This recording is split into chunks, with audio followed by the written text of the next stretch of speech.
In Venezuela, massive blackout continues as Maduro blames U.S. for outages. The Washington Post. Vice President Delcy Rodriguez said on the Venezuelan state TV network Telesur that President Nicolás Maduro had ordered schools and offices shut on Friday because of the blackout. The state electricity company, Corpoelec, said the blackout was due to sabotage of the Gori hydroelectric complex in southern Bolivar state, the source of most of the country's electricity. But authorities for Maduro blamed the United States for the outage in a late night. The power war and blackouts have become common in Venezuela as a severe economic crisis has made it difficult to perform maintenance or purchase imported spare parts. But the outage there's wealthier neighborhoods awoke Friday to the sound of generators, but in the poorer areas, the lack of electricity also meant no running water because the water pumps weren't working. Opposition leader Juan Guaidó late Thursday that the blackout had gone on for a record number of hours in Caracas.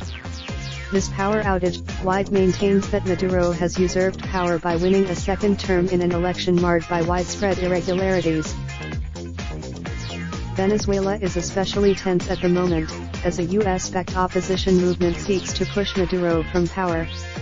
Over 50 countries. The U.S. government in January imposed its principal export, but there was no sign the blackout was related to that. In a series of tweets overnight, Secretary of State Mike Pompeo ridiculed the Venezuelan government for blaming outsiders for the power outage. The power outage and the devastation hurting ordinary Venezuelans is not because of the USA. It's not because of no food, no medicine. The outage began about 5:08 p.m., at the start of rush hour. In some office building, Maria Lopez, 35, a cleaning woman, normally rides the metro but was forced to walk to her home several miles away after the trains shut down.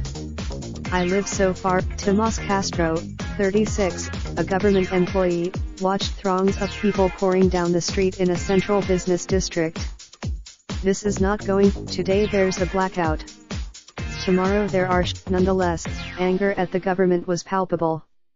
Periodically, blackouts are just one of the problems that are increasingly crippling the country. There are frequent. Read more.